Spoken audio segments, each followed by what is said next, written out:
Hello! So it has been a while. At the very least, I'm here to give something Yokai Watch related. I know it isn't a challenge video in particular, but I do want to give something different, as, you know, I could spice things up a bit, and challenges will get stale for not only me, but for you guys as well. And also the community post said they didn't care, so I don't care. I want to make videos that are not just challenge videos, because why not? And this topic is something I've always wanted to do. I want to make this video in particular because I love glitches. Things like the backwards long jump or the Wind Waker super swim.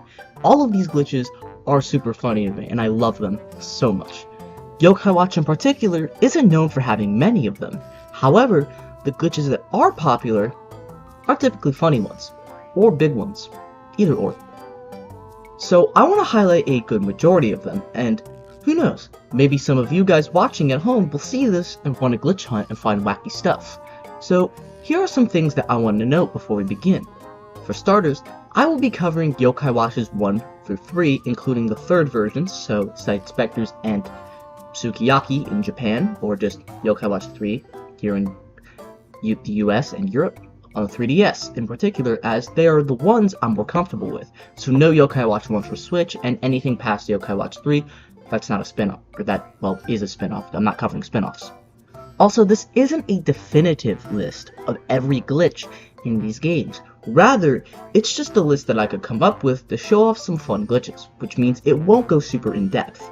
I will also be using the Japanese version of each game, which are the original 1.0 releases of these games, so some may or may not work. Your best bet is using the Japanese versions if you want to replicate these. But considering the price of, well, this, you might as well, if it's $40 CIB, what the? Alright, sure. Without further ado, let's get right into it. Starting off with Yokai Watch 1, this is the game that I want to call Clip Central. This one has the most out-of-bounds clips out of the original trilogy. The first one we're going to take a look at is in Blossom Heights, just after unlocking the C-Rank watch. After unlocking the watch lock in the secret byway next to the Shoten Temple, you will appear at Mr. Bird's house. This is how you can unlock the gate and be able to befriend Squeak later on through requests by giving him Bird Yokai, called the Bird Collection Requests. But we're going to ignore all of that, we don't even need to enter the building.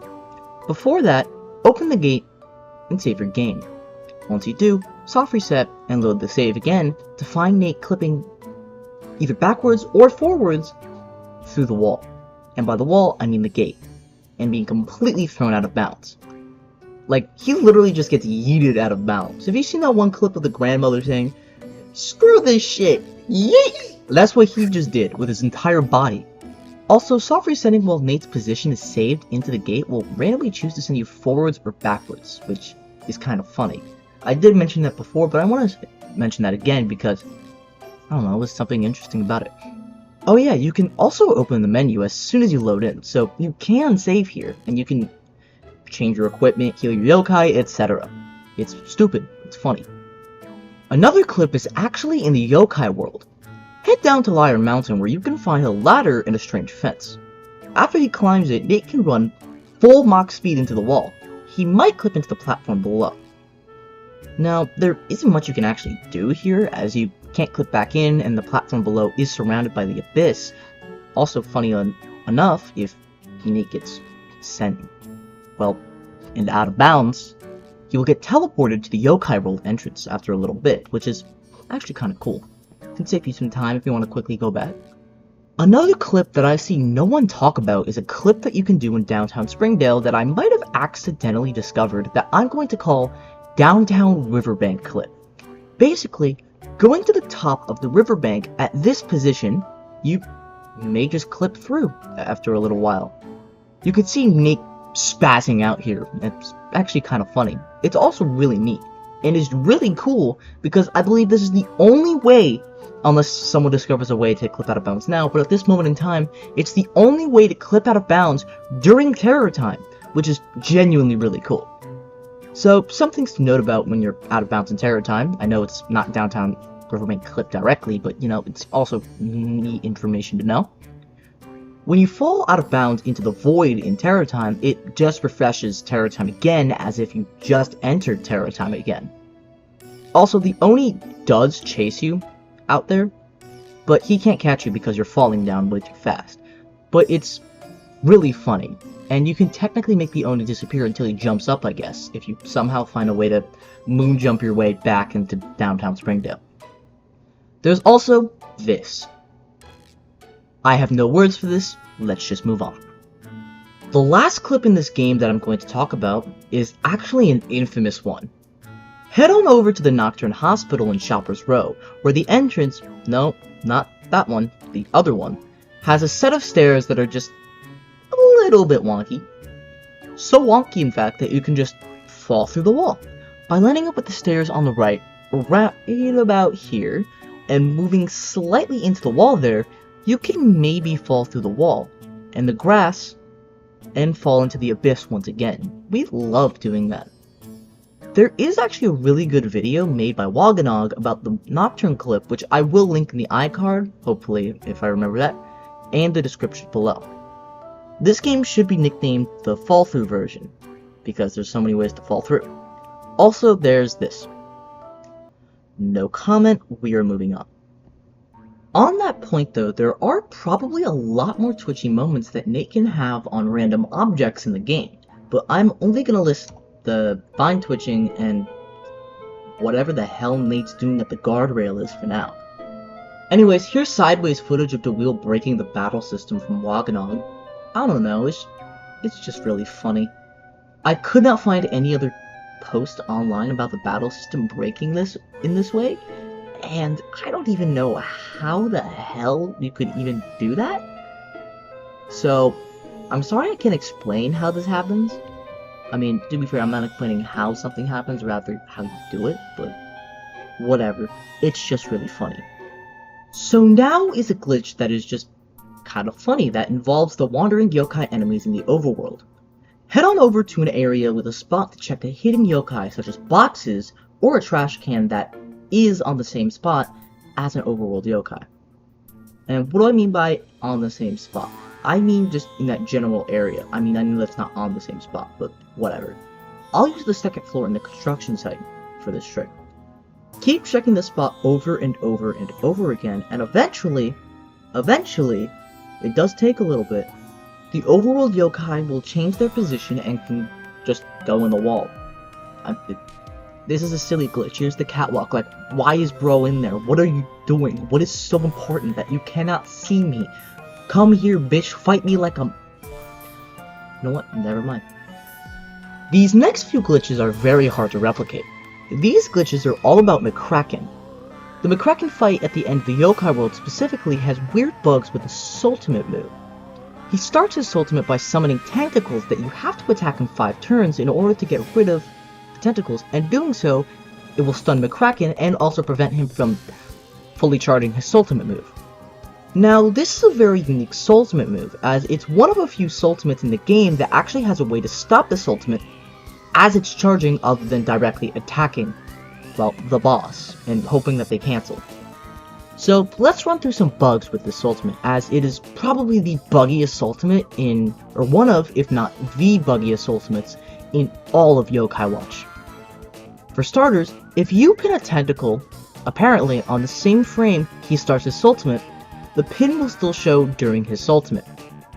This is from the Yokai Wiki, so it's not 100% foolproof, but I mean, it's the only thing I have to go off of, and I couldn't replicate this no matter how hard I tried. But now, the video also appears to have a bug where the tentacle has a smaller hitbox, which probably is a factor, either that or I'm fucking stupid. So, there's that. There is also one more glitch that is completely broken when it comes to McCracken's ultimate. If you quickly switch to a yokai and quickly open the items menu as he is using his ultimate, he will start his ultimate animation while your item menu opens up on the bottom screen. Now, normally, you cannot do that. This actually leads into the ultimate animation ending early with this weird trippy background while you heal your yokai or use whatever item you need. In my case, I'm using Venoct here. This leaves you into a soft lock and there is nothing you can do to prevent it. Even surrendering doesn't work. McCracken screwed you up big time if this happens. Also, something kind of funny, I learned about this glitch through Olenena on the Yokai Watch speedrunning Discord, who failed a run because of this glitch happening. Sad way to end a run, but it is a really neat glitch and discovery regardless. I mean, hell, look at the tentacles on the back. They are moving. God damn, I didn't think it actually attached to the model, but, well, more you know. Now, I have a question. Do you think we're done with McCracken? If you said yes, I am terribly sorry. But we are with the boss fight itself. After defeating both McCracken forms, you can see their entries in your medallion. However, you may have noticed that scrolling onto McCracken's second form takes a lot longer to load than any other boss model, and while we're at it, any other model in the game, other than, well, Squisker, because they're very similar. So, because this takes so long, we can make some interesting things happen. For starters, if you move between both forms of McCracken rapidly, eventually you can get the other form of McCracken to appear on the other form's medallion slot. But first you have to click on the form's medal and then do an action and then back out. This allows you to see the one form's model with the other form's medallion entry, which is kinda neat and strange. Ah yes, McCracken's ultimate form. His first form. Being so vicious to Springdale. Can't believe it. Another bug that I'm going to reference here is McCracken's second form doing whatever the fuck this is. It's very hard to replicate, and apparently no one knows how to do it, but it's kind of funny to see McCracken T-posing. Also, it's really interesting to note that McCracken's second phase, or second form's second phase, is appearing here on the T-posing model. I mean, outside of Yokai Watch 3, there really isn't any other medallion appearance of this specific form in the medallion, so the fact that it's the default T-posing model is actually kind of interesting.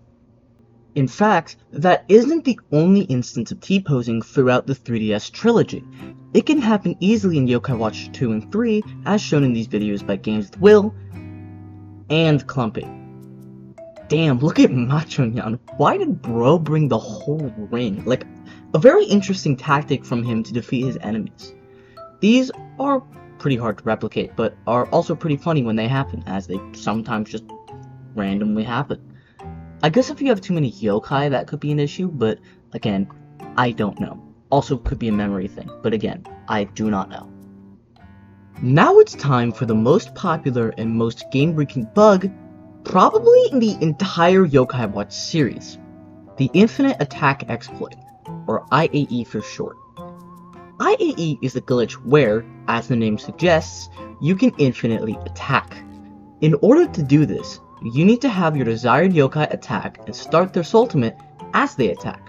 Then you need to cancel their ultimate as the animation ends, and if you did this all correctly, your desired yokai will attack again. You can do it consistently, which is pretty cool.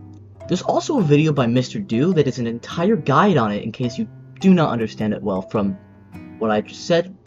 That will be in the description and hopefully the iCard. Again, hopefully I remember to do that. Also, this glitch is available in Yokai Watch 2 and Yokai Watch 3, but only in all Japanese versions of 2, English, Bony Spirits and Fleshy Souls 1.0 only, and Sushi and Tempura 1.0.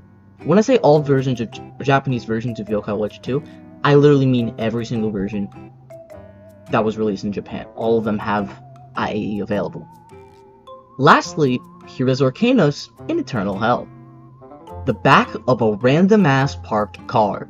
Truly some scary stuff right here. How to trap an Oni 101. Tune in next time to learn how to blow them up with explosives. Anyways, let's move on to the next game, Yokai Watch 2. Now, this game is peak in so many ways. It has a lot of glitches that are actually quite different from falling through the map 17 million times. But let's revisit a question that I asked you all earlier. Do you think we're done with McCracken? If you said yes, stop saying yes. Cause you're Because you're fucking wrong. He's still broken. So, hang on. I gotta find the clip really quick. Let me just find it real quick. Ah, here we are. Here are his tentacles. Why are they blurred? Let me unblur that real quick. And they're gone. Yeah, so they're just gone. I do not know why, but they are just gone. I think it could be a memory issue, but again, I have no ideas whatsoever. Also, here's a clip in a beautiful 2007 capturing method that shows McCracken being dead, but not at the same time.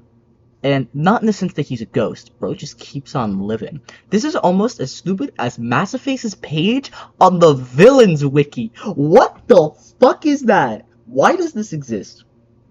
Anyways, we're going to move on to something that I just find kind of funny. In order to do this, we're going to head to a location that has an enemy yokai right next to something you can climb on, and we're going to use a vine in Fullface Rock. By getting a yokai just right at the vine, climbing up at the same time the yokai attacks you, you can cause something very funny to happen. After you surrender the fight, Whisper will give his usual dialogue of, "Oh, you suck, El Bozo," and then there you go! Yeah, there aren't many out-of-bounds glitches in this game compared to the first game, because they polished up the map quite a bit, so something like Nocturn clip just doesn't work because they just fixed everything up. But Harrisville just had to have a clip in this path through Nate's grandma's house.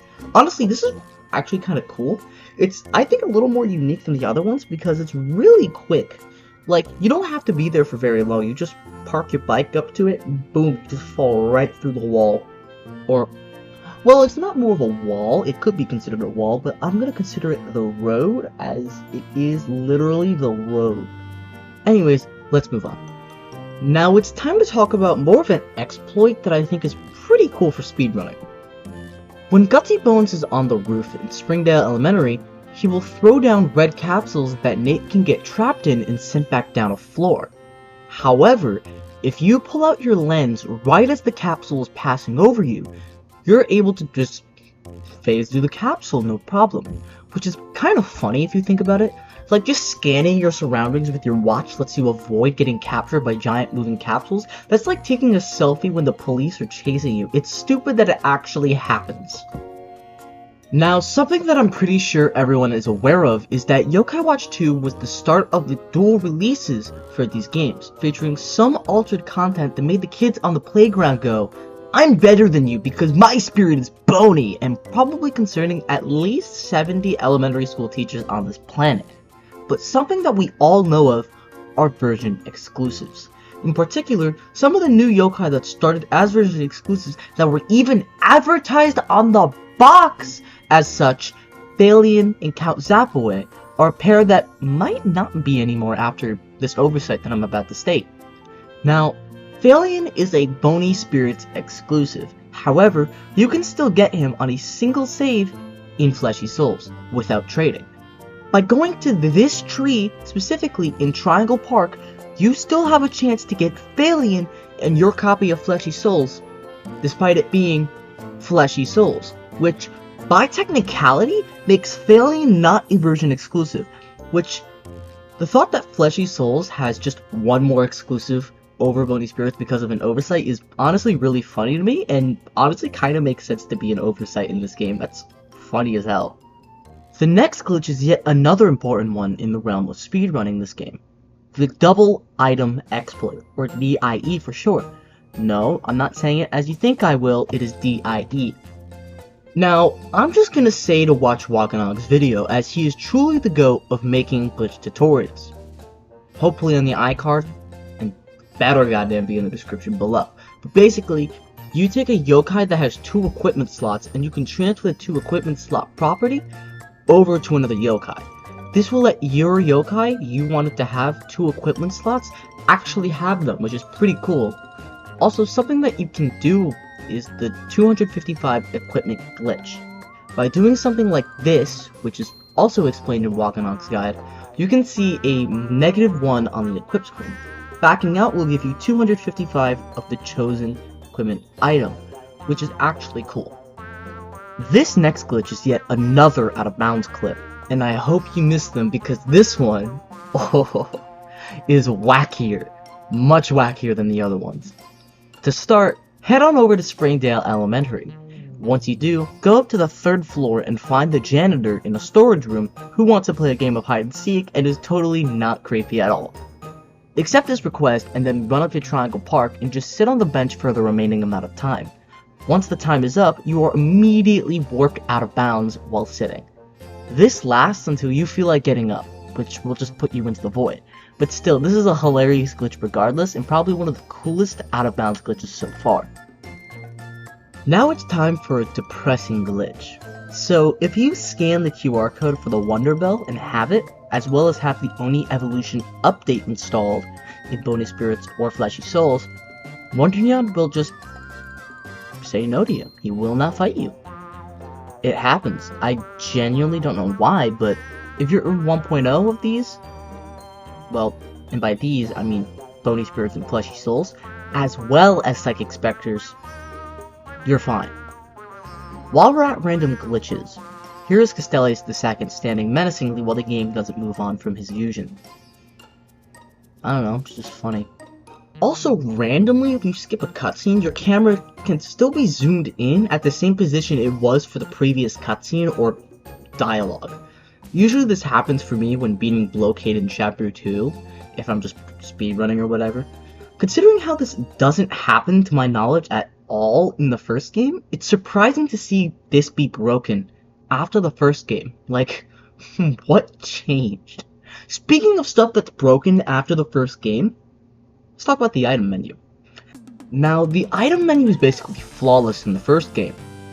I'm saying that now, but watch someone in 2 years break it and then I look fucking stupid.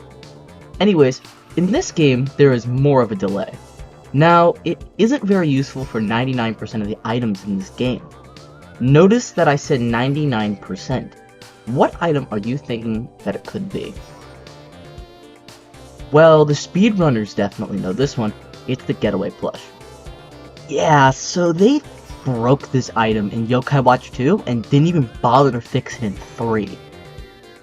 You can just do it by having just enough items to where you have to scroll to see your items. Then, in a fight that doesn't let you use a Getaway Plush, you can just go to the item to the left of the plush and slightly scroll, just like in DIE and 255 equipment glitch, to use the Getaway Plush in the boss or any other unskippable fight. Also, if you do it incorrectly to where you get a menu saying that you can use it on a yokai, if they're on it for too long, you will be soft locked. There's no way getting around that one. Now, this glitch is really cool as it can lead into skipping stuff. It's used in speedruns in particular to skip the Ken and Gin fight that lets you use Nathaniel's team. And it can even skip other fights, such as the Gargoyles fight in the Gate of Whimsies. This is pretty cool, and maybe in the future I will make a video entirely on the doll glitch in Yokai Watch 2 and 3, because I think it's genuinely the most interesting glitch, or at the very least one of the most interesting glitches in the game. Why did I cover it in the middle? I don't know, because I haven't talked about a super interesting glitch in a while. This next glitch is actually pretty cool, I'm not gonna lie. If you equip a soul onto another yokai, and do the DIE glitch with that soul, with 2 completely different yokai, and then unequip it from the yokai you just newly gave it to, you can equip the soul again while the first yokai you gave it to has it. So you can just keep doing this glitch over and over again to equip it, which is pretty neat. Now, you can sell this extra one to the devil for some neat perks, such as the Going to Hell perk. Also, here's Nate clipping into a car. I don't know. It's just there, it's funny. A really cool glitch that happens in early versions of Yokai Watch 2 is the glitch called Bug Smella. After beating the mandatory bad Smella fight to get the marble for the Model 0, you can have a chance of befriending her through another yokai. It works because they are still regular yokai, even if you can't feed them at all. However, you do have to get her to befriend you in that specific fight, in the factory, but you won't be able to tell, as she just cannot befriend you that way. But befriending another yokai will let you see her, which is really cool because it's the only way outside of trading with a copy of Psychic Specters to get a bad Smella or any of the other wicked yokai in Bony Spirits and Fleshy Souls. And for our last glitch in Yokai Watch 2, I'm going to do a magic trick. We're going to make everything disappear. For starters, head on over to San Fantastico where we're going to run into this chest and quickly save the game. After that, we can soft reset and go back in to find the map has deloaded. This is security breach levels of stupidity and I absolutely love it. It's great. And that is going to conclude Yokai Watch 2 glitches for this video. So let's move on from the start of crazy menu bugs over to the worst of the trilogy. Yokai Watch 3. Now this game,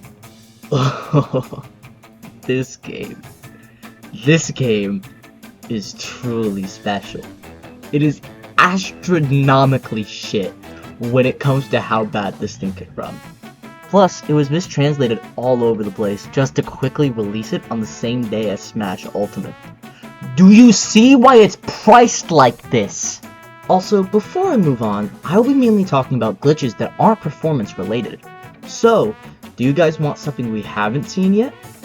Alright, let's head on over to Dukesville, where you can ride Spirit's helicopter, if you've unlocked it from finishing his side quest, over to the spot where Last Nyamrai would be if you have his item around here, or had his item at one point. Once you make it over there, climb down the ladder and open the D-Link menu. Then start a cleaner session, and it's gone. Yeah, this happens. It's actually really funny. Surprisingly, there isn't a single other crash that I could find for this game, so this is actually a unique glitch, which is pretty cool, especially for the series that isn't prone to crashing. So, that's actually pretty fun. Now, this next glitch is hilarious. This glitch revolves around the man, the myth, the legend, the real Cyborg Y. When a yokai turns into Cyborg Y through Cyborg Y's skill, as they're charging a Sultimate, they will have their model in the Sultimate replaced with Cyborg Y's model, which will end up looking very funny. Sadly, this was patched in the localizations of this game, but it's funny regardless. He is taking the Incineroar route when attacking here, oh my. You know what's weirder? Jump scare. Ah, yes. The Starry Spangles. Yeah, I don't know how this can even happen, but it did. This next glitch is sick and very unique. This one allows Nate to go to Springdale in Chapter 6 before he can even go there in the story. In Chapter 6, if you choose Haley during the battle segment at Yapple HQ and surrender before any yokai attack, you are able to run around Springdale as Nate with Haley following you, which is pretty cool, as again, Nate isn't supposed to be here. You can continue where you left off, like going to Yapple HQ the way Haley does in Time Isn't More. Thankfully, you're not soft-locked here, but it's still really cool regardless. Real quick, you want to hear a stupid glitch that just happens? If you trade a yokai back and forth between different versions of the game, not Sushi Temper and Sukiyaki, rather version updates, such as 1.0 and 1.1, the yokai that was traded from 1.0 will have a massive stat increase. I don't know why this happens in this game, and not the other games like Tour Blasters, but it does, and it's kind of funny. Also, saving does reset it, which is unfortunate. Also, shout out to Shinobu789 for the footage. The last glitch that I'm going to discuss today is a glitch that is very complicated. According to Yodox, which is in the description below, go to any IPO and select any yokai onto your front line. Open the menu to swap out the yokai, then select the yokai and instantly scroll down and hit yes. This should replace it with just a blank medal. Then you can repeat these for the other two yokai if you want. Then you need to enter any battle. Everything should be stacked onto the top left square of the grid. This glitch is called Extra Yokai Exploit, or I for short, and is just neat, in my opinion, and a great way to end it. So, our journey is over. The original Yokai Watch trilogy is one that does have its fair share of glitches. I'm glad that I did this, as there is a lot of stuff I didn't realize you can do. and to learn. And who knows, maybe I'll cover the other games in the series if you guys want me to do that. Maybe a video dedicated to the spin-offs like the Blasters games or Sengokushi or even the Switch titles. Before I go though, I want to give a huge thanks to Waganog for making the Yodox, which is a fantastic source for Yokai Watch modding and learning how to do some glitches. Damn, I'm just free promotion at this point. Next, I want to thank everyone for recording these moments and guides, as they are pretty cool. And also they help document these without me really needing to. 1, and 2, they're really difficult to, so someone can do it, thank God. But I do want to try and add a bit more to the uploads, as it's been a little bit, so I want to add more consistent uploads, as I'm not very good with that, and challenge videos are hard to do constantly, so I need videos like these that are more than just that, to add stuff for you guys to watch. Thank you all so much for watching, and I'll see you all later. Peace.